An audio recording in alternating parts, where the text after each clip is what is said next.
Kembali di Apa Kabar Indonesia Malam, pemirsa. Saya langsung ke Mas Haris ya. Mas Haris, yang tadi pertanyaan sempat terputus, sebenarnya sudah seberapa mengkhawatirkan kekerasan dan juga perundungan yang terjadi oleh anak-anak yang ada di Indonesia? Karena nampaknya 2025 ini cukup marak, bahkan meningkat pemberitaan berkaitan dengan hal itu, Mas Haris. Iya, berdasarkan data aduan di KPAI, memang 3 tahun terakhir kecenderungan kasus-kasus bullying terutama di satuan pendidikan memang ada peningkatan. Ya. Bahkan kasus kekerasan di satuan pendidikan itu menempati level kedua setelah aduan di kekerasan di lingkungan keluarga. Nah, namun tentu data itu fenomena gunung es ya, dan tentu bisa kita sikapi data itu. Pertama, memang sesungguhnya kasusnya banyak begitu, mengalami kenaikan. Yang kedua, memang sudah ada kesadaran di masyarakat sehingga dia berani untuk mengadu, berani untuk kemudian speak up dan seterusnya. Sehingga tentu direspon ya, terutama oleh media dengan berbagai pemberitaan gitu. Tapi kan kalau kita berbicara mengenai pengasuhan anak, tidak terlepas dari lingkungan sekolah tentunya dan juga lingkungan keluarga. Kalau Anda melihat dengan meningkatnya kasus-kasus serupa ini, mana yang lengah? Apakah memang pengawasan sekolah kah atau dua-duanya sebenarnya? Iya, sebenarnya kita mengenal filosofi tripusat pendidikan ya. Kalau saat ini ditambah maraknya media sosial, maraknya dunia digital, tentu juga penting memerhatikan catur pusat pendidikan. Menurut kami ini sebenarnya satu kesatuan, tidak boleh dipisahkan. Hal sederhana, anak yang mendapatkan pengasuhan yang baik, bimbingan belajar yang baik di rumah, pasti belajar di sekolahnya akan baik-baik juga, menyelesaikan PR-nya akan cepat dan seterusnya. Anak yang di media digitalnya terkontrol dengan baik, dia nonton apa, dia mengakses apa, tentu fokus belajarnya juga akan baik. Maka ini menjadi satu kesatuan. Hanya saja menurut analisa kami bahwa saat ini tantangan anak luar biasa, beraneka ragam, kemudian perubahannya juga cepat, tetapi direspon dengan pola-pola lama. Pengasuhan masih dengan pola-pola lama, tidak melihat bagaimana tantangan digital anak, tidak melihat bagaimana kesehatan mental anak dan seterusnya. Begitu juga di satuan pendidikan, melihat perubahan perilaku anak, direspon dengan cara-cara lama. Tidak kemudian didalami apa yang kemudian menjadi penyebab anak ini berubah perilakunya. Nah, apakah kemudian karena dia faktor interaksi di sekolahnya atau kemudian faktor keluarga. Kalau kemudian masih dilihat cara lama, sudah yang penting ditegur, yang penting membuat surat pernyataan, yang penting dihukum dan seterusnya. Akhirnya yang terjadi bukan pemulihan, yang terjadi bukan penyadaran, yang terjadi dia menyimpan trauma. Yang itu tentu berbeda, trauma anak sekarang dengan situasi psikis yang tantangannya luar biasa dengan trauma anak masa lalu. Nah, ini yang kemudian menyikapi menurut kami yang harus kemudian diperbaiki. Bagaimana melihat tantangan ini direspon dengan melihat perkembangan psikis anak saat ini. Baik, kalau kita berbicara mengenai kasus kemarin, ini memang belum ada informasi pasti begitu ya, apakah memang betul adanya perundungan atau tidak. Tapi tentu kita menyampaikan empati yang luar biasa sekali terhadap teman-temannya yang terdampak kemarin di SMA Negeri 72. Kita akan lihat terlebih dahulu dan memberikan info maupun juga update kepada Anda pemirsa, bagaimana kemudian ini kondisi dari para pasien dan juga murid dari SMA Negeri 72 yang terdampak bersama dengan rekan kami Celia Alexandra yang saat ini berada di Rumah Sakit Islam Cempaka Putih, Jakarta Pusat. Selamat malam Celia, apa informasi yang Anda dapat terbaru dari sana? Baik, selamat malam Tiara dan juga pemirsa, mengabarkan langsung dari Rumah Sakit Islam Jakarta Cempaka Putih bahwa tempat di mana para korban pasca kejadian ataupun ledakan yang terjadi di SMA Negeri 72 Jakarta beberapa hari lalu ini memang dirawat. Hingga hari ini sudah sebanyak 13 korban ini yang masih dilakukan perawatan secara intensif. 2 diantaranya ini masih berada di ruang ICU, perawatan lebih lanjut pasca kejadian tersebut, dan diinformasikan bahwa dari 2 yang berada di ICU tersebut kondisinya berangsur-angsur membaik. Sementara 11 lainnya pemirsa saat ini sudah berada di rawat inap pasca dilakukannya operasi sejak Jumat hingga Sabtu dini hari kemarin. Total di Rumah Sakit Islam Jakarta ini pasca kejadian tersebut ini perawatan dilakukan terhadap 49 korban. mayoritasnya sudah kembali ataupun melakukan rawat jalan begitu. Dan rata-rata korban yang berada di Rumah Sakit Islam Jakarta ini mengalami gangguan pendengaran dan juga luka bakar.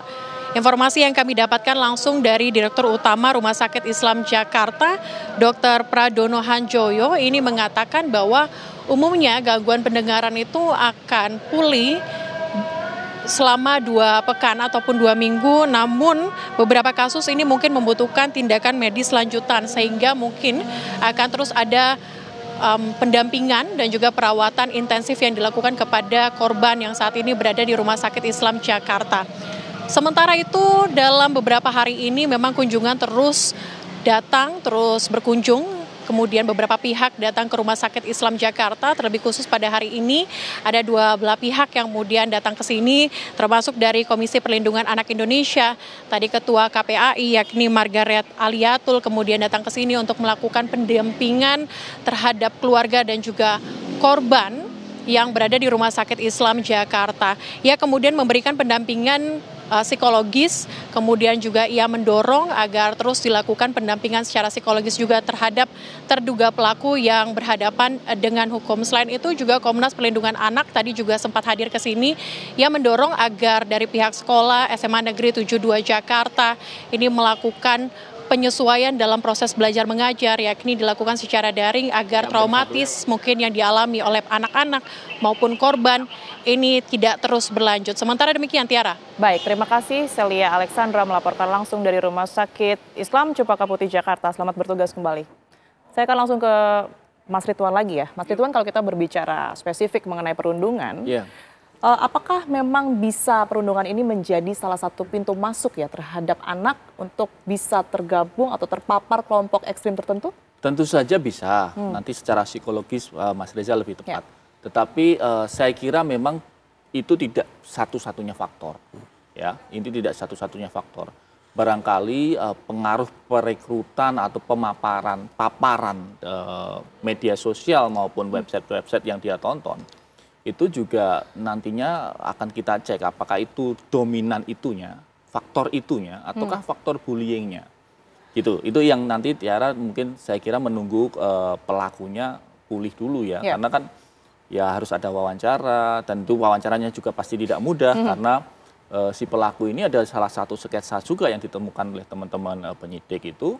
Dia sudah menggambar pesan bahwa dia ingin matinya itu tidak dikuburkan secara agama, dia ingin dibakar. Jadi ada bahasa Inggris dia pokoknya kalau saya mati saya nggak mau dikuburkan secara agama, saya maunya dibakar gitu. Itu yang dia tulis juga yang ditemukan di kamar pelaku.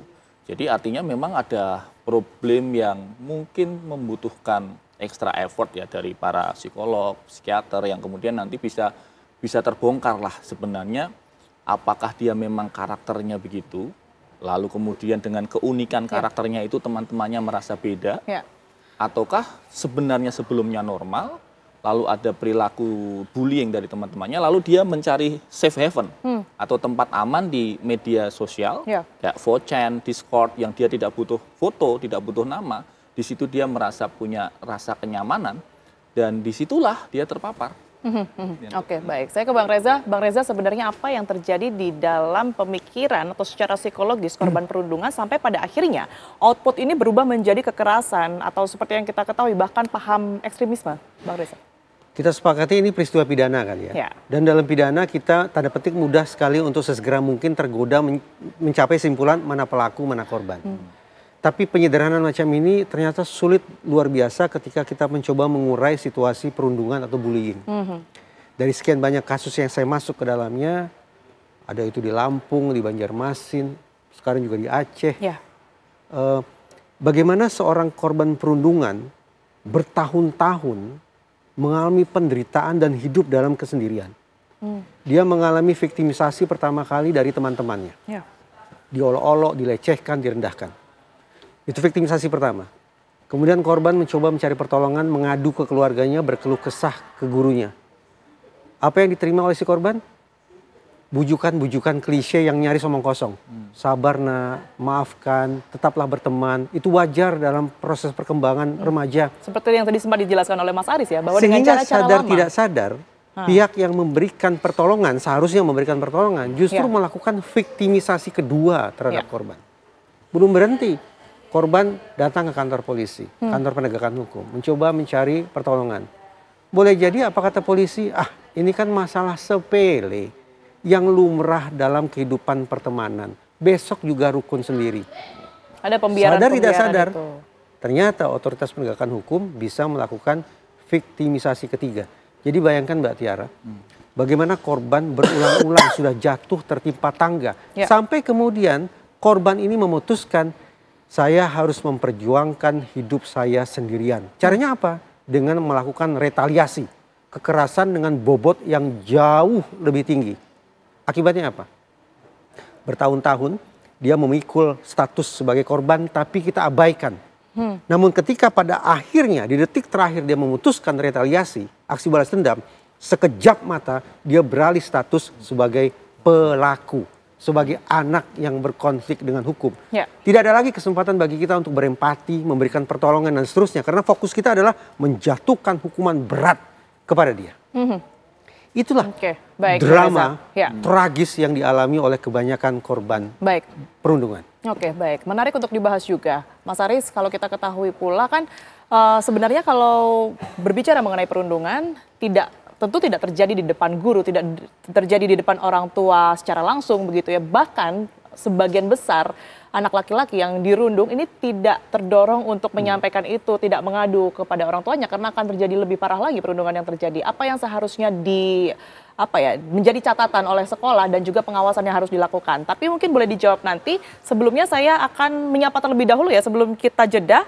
Sudah bergabung bersama kami Kompol P. Harahap yang merupakan Kasat Reskrim Polresta Banda Aceh berkaitan dengan kasus pembakaran pondok pesantren di Banda Aceh yang juga diduga pelakunya adalah korban perundungan. Selamat malam Pak Kasat. Selamat malam. Baik, sudah tersambung ya. Kami akan mengupdate tentunya ya informasi mengenai bagaimana pihak kepolisian mengamankan terduga anak dengan yang berhadapan dengan hukum ini. Tapi usai jeda Pak Kasat, kami akan kembali untuk Anda sesaat lagi.